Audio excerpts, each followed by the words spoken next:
the North Shore and the South Shore sounds simple. Historic charm versus beach town suburb, right? Wrong.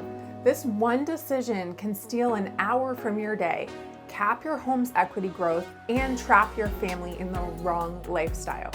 And here's what keeps me up at night as a realtor. I've watched families discover that they picked the wrong side of Boston after they've already locked into a 30-year mortgage that they can't escape.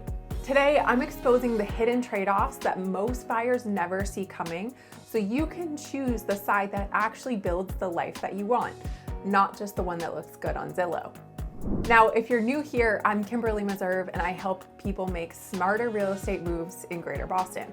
If you're relocating, upsizing, or just trying to figure out where your lifestyle actually fits, not just where the listings look good online, this video is going to give you the clarity that most buyers wish they had before they moved. Because what separates the North Shore from the South Shore isn't just geography, it's how each one shows up in your daily life, your finances, and your long-term happiness.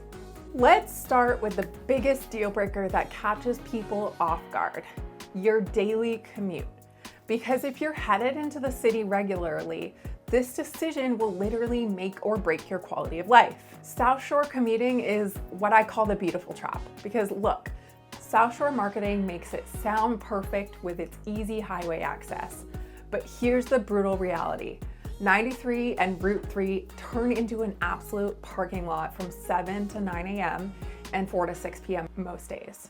And a lot of days, the southbound traffic leaving the city can actually start as early as 2:30 or 3 p.m. We're talking about 45 minutes just to go 15 miles. Your beautiful Hingham home means nothing when you're sitting in traffic in Braintree every single day. The commuter rail can save you if your town has it. Hingham and Scituate, well, you're golden. But if you live in Marshfield or Pembroke, you're driving and you're suffering. Or you're spending extra time just driving to a commuter rail stop in the neighboring town. Here's where the North Shore actually wins. Way better train coverage. Beverly, Salem, Hamilton, Reading, Melrose, Wakefield, well, they all have trains that shoot right into North Station. Plus, the T extends to more towns outside of Boston proper on the north side of the city than it does on the south. So you've got a lot of backup options, like driving to Oak Grove and taking the T from there if you live in Melrose, Stoneham, or Wakefield. But let's be honest, Route 1, 93, 95, 128 during rush hour, well, they're just as brutal as the South Shore highways. The game changer that most people miss is where you work in Boston. That changes everything. If your office is near the financial district or TD Garden, well, North Shore wins hands down because you're already at North Station. But if you're working near South Station, well, the two stations don't directly connect, so plan on an extra 20 minutes on the T. And if you work north or west of the city in Cambridge, Waltham, Burlington, living on the North Shore isn't even a contest, it's a no-brainer. The bottom line here is that the North Shore wins in this category, but barely, and only because the better rail options and job location flexibility. Now let's talk about what you'll actually do with your free time, because this is where the two shores feel completely different. South Shore lifestyle, I want you to think of suburban paradise. The South Shore owns the beach game in Massachusetts. You have Duxbury Beach, Scituate Harbor, plus you're way closer to Cape Cod when you want that weekend getaway.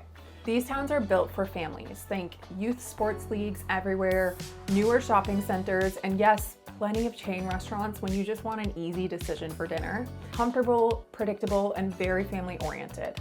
The downside is that life does move a little bit slower on the South Shore, which some people love and others find that it's limiting. The North Shore, well, this is where things get interesting. You've got legitimate historic towns like Salem and Marblehead, plus more commuter-friendly spots like Melrose, Wakefield, and Reading. These places have actual walkable downtowns, local coffee shops that you'll become a regular at, art galleries, farmers markets, and here's what most people don't know about the North Shore is that the beaches here are seriously underrated. Singing Beach in Manchester that you can literally take the commuter rail from Boston to, Crane Beach in Ipswich, the different beaches in Gloucester, Plum Island in Newburyport. There's just a lot more character and variety everywhere you look. The trade-off is that the North Shore is a little quirkier. Every town has its own personality, which can be either amazing or overwhelming, depending on what you're looking for. It doesn't always feel like that coastal getaway vibe that you get in some of the South Shore towns, and honestly, some people think the North Shore is less polished. The winner here, well, it comes down to lifestyle. If you value character, history, and walkability, the North Shore wins. If you want bigger yards, newer homes, and quieter streets where your biggest decision is which youth soccer league to join, the South Shore is probably more your speed. Quick pause here. If you're seriously considering a move to the Boston area, or you just want to make sure that you're choosing the right town for your lifestyle, I've created something that's going to save you from the expensive mistakes I've seen buyers make every single day. It's my free Boston relocation guide, and it breaks down the neighborhoods, actual commute times, school ratings, and recent home values across Greater Boston. Just scan the QR code on your screen right now. Plus, when you download it, you'll automatically get added to my Boston Street Pulse newsletter. This is a weekly local insight that you literally can't find anywhere else, with information like what's going on in the city this weekend, new developments, new restaurants, all the fun things that you won't find easily, curated in one place. And if you want even deeper insights on the specific towns that I'm covering today, the stuff that doesn't make it into a YouTube video, head over to www.bostonstreetpulse.com after you finish watching this video. Trust me, spending 2 minutes downloading this guide could save you years of regret and thousands in mistakes. All right, let's keep going. Now, let's talk about money, because this is where people make decisions that they either celebrate or regret for decades. South Shore values. You're looking at a lot of newer construction, especially in premium towns like Hingham, Norwell, and Duxbury. These markets have delivered consistent, steady growth over the last decade. We're talking about 4 to 6% appreciation annually in the top tier towns. The homes here are bigger, the lots are bigger, and you're getting more square footage for your dollar. So it's really the safer play if you want move-in ready and predictable appreciation. North Shore values is where it gets interesting. More historic housing stock means that you're buying character and charm, but you're also potentially buying someone else's deferred maintenance. However, and this is crucial, towns like Marblehead, Manchester by the Sea, even Beverly have shown incredibly strong growth in the last 10 years. We're talking about 5 to 10% annual appreciation in some of these markets over the past decade. The key here is buying in the right pocket of the right town. And what most people miss is that the South Shore towns like Hingham and Cohasset often have higher property taxes that can really eat into your returns. Meanwhile, North Shore markets are seeing increasing demand from downsizers and hybrid workers who want walkable communities with character. Bottom line here is that if you're buying purely for appreciation potential, the North Shore has a slight edge. If you want newer construction and immediate comfort, well, the South Shore wins. But here's the real insight. If you're buying for both lifestyle and long-term upside, the balance between price per square foot, location, and appreciation potential really matters, and that's where most people get it wrong. If you have kids or plan to have kids, this section could literally save you hundreds of thousands of dollars in private school tuition over the years. South Shore schools in towns like Hingham, Norwell, and Cohasset consistently rank in the top 10% statewide. These are well-funded districts with newer facilities, strong STEM programs, and college placement rates that rival private schools. The community support here is incredible. We're talking about packed high school football games, well-organized parent networks, and fundraising that actually gets results. In the North Shore, you've got excellent public options in places like Hamilton, Wenham, and Andover that compete with anywhere in the state. But you also have access to some of the most prestigious private schools in New England. Phillips Academy, Governor's Academy. The public schools in towns like Beverly and Salem are solid, but more economically and culturally diverse, which some families actually prefer for their kids. But here's something critical that most relocating families miss. Massachusetts ranks #1 in the whole country for education. Across the board, the schools here are excellent. I see people make huge sacrifices like buying smaller homes, sacrificing longer commutes, higher prices because they're only looking for A+ school districts. But here's the reality. If you open your search to A- or B+ districts, you're often still putting your kids in schools that are better than where you came from, while giving yourself way more options for homes that actually fit your lifestyle and budget. So the winner here when it comes to schools is the South Shore. It consistently ranks excellent public schools across multiple towns. The North Shore, well, it wins for variety and access to elite private options. Culture and vibe is where personal fit becomes everything. And honestly, this is where a lot of people get it wrong because they choose based on what looks good on Instagram instead of what actually energizes them day to day. When it comes to the South Shore culture, think traditional New England suburban culture at its finest. Block parties where everyone actually shows up, youth soccer leagues that parents plan their weekends around, and running into neighbors at the grocery store who know your kids' names. It's comfortable, family-oriented, and honestly, a little bit predictable. If you're coming from a similar suburb elsewhere, you'll slide right into the rhythm. There's structure, there's community, and there's a shared understanding of what life should look like. The North Shore culture is a little more eclectic, more artsy, and more interesting. Salem has the witch tourism, sure, but it also has a legitimate thriving arts scene and local theater. Beverly has this growing foodie culture with breweries and farm-to-table spots. Marblehead has that serious old money New England vibe, and there's just way more variety in the types of people and lifestyles that you'll encounter. You've got creatives, hybrid professionals, downsizers from the city, and folks who choose walkability and character over square footage. The pace is different too. South Shore moves slower, which is perfect if you want space to breathe and time to think. North Shore has more energy, more happening on the weekends, and more places to discover.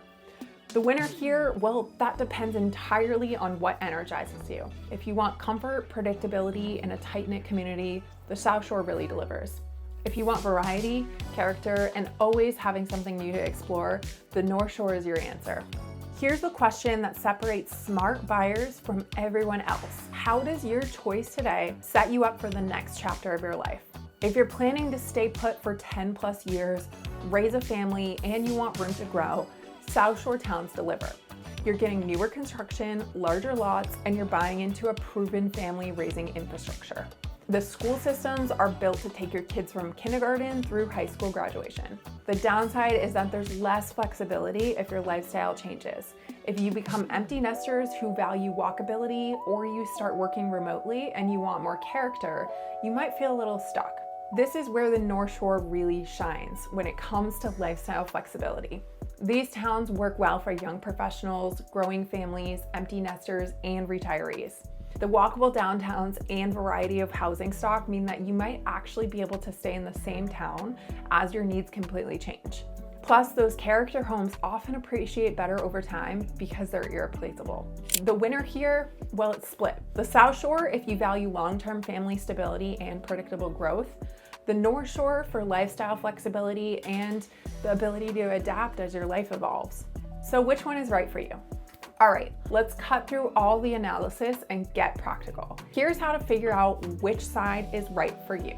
Choose the South Shore if you prioritize excellent public schools and plan to have kids. You want newer construction and move-in ready homes.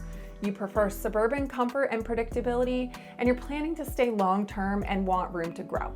Choose the North Shore if you want walkability and character, and that matters to you more than square footage. You value cultural variety and you want an interesting downtown. Your work is probably flexible or north or west of Boston. You're in a transitional life stage and you want more flexibility, or you prioritize long-term appreciation over immediate comfort. If you're a young professional, the North Shore offers more lifestyle variety. If you're a growing family, the South Shore typically wins for schools and space. Empty nesters will find that the North Shore's walkability becomes more valuable to them. And remote workers often pick the North Shore because the character and the culture is worth the trade-offs to them. But here's the key. Don't choose based on what looks good online. Choose based on how you actually want to live. The truth is that there is no universal right answer. There's only a right answer for you based on your actual priorities, not based on what you think you should prioritize. Look, I've walked hundreds of families through this exact decision over the past decade, and here's what I know. The people who are the happiest with their choice 5 years down the road are the ones who are brutally honest about their actual lifestyle, not their aspirational lifestyle. If you're still not sure which side of the city makes the most sense for your situation, grab that free Boston relocation guide I mentioned earlier. Just scan the QR code on the screen right now. It's going to give you neighborhood by neighborhood breakdown, actual commute data, and recent market trends that you need to make smart decisions instead of an expensive mistake. And if you want to talk through your specific situation, your commute, your lifestyle, your budget, reach out to me directly at info@streetpropertyteam.com. My team and I help families navigate this exact decision every single day, and we'd love to help you figure out which side of Boston is actually going to build the life that you want. If this helped you think through the North Shore versus the South Shore decision, make sure to hit that like button and let me know in the comments, which side are you leaning towards and why? And if you enjoyed this video, make sure to check out my video on the top 10 hottest suburbs in Massachusetts to see if the one that you're considering made the list. Until the next video, I'm Kimberlee Meserve, helping you make smarter real estate moves in Greater Boston. I'll see you next week.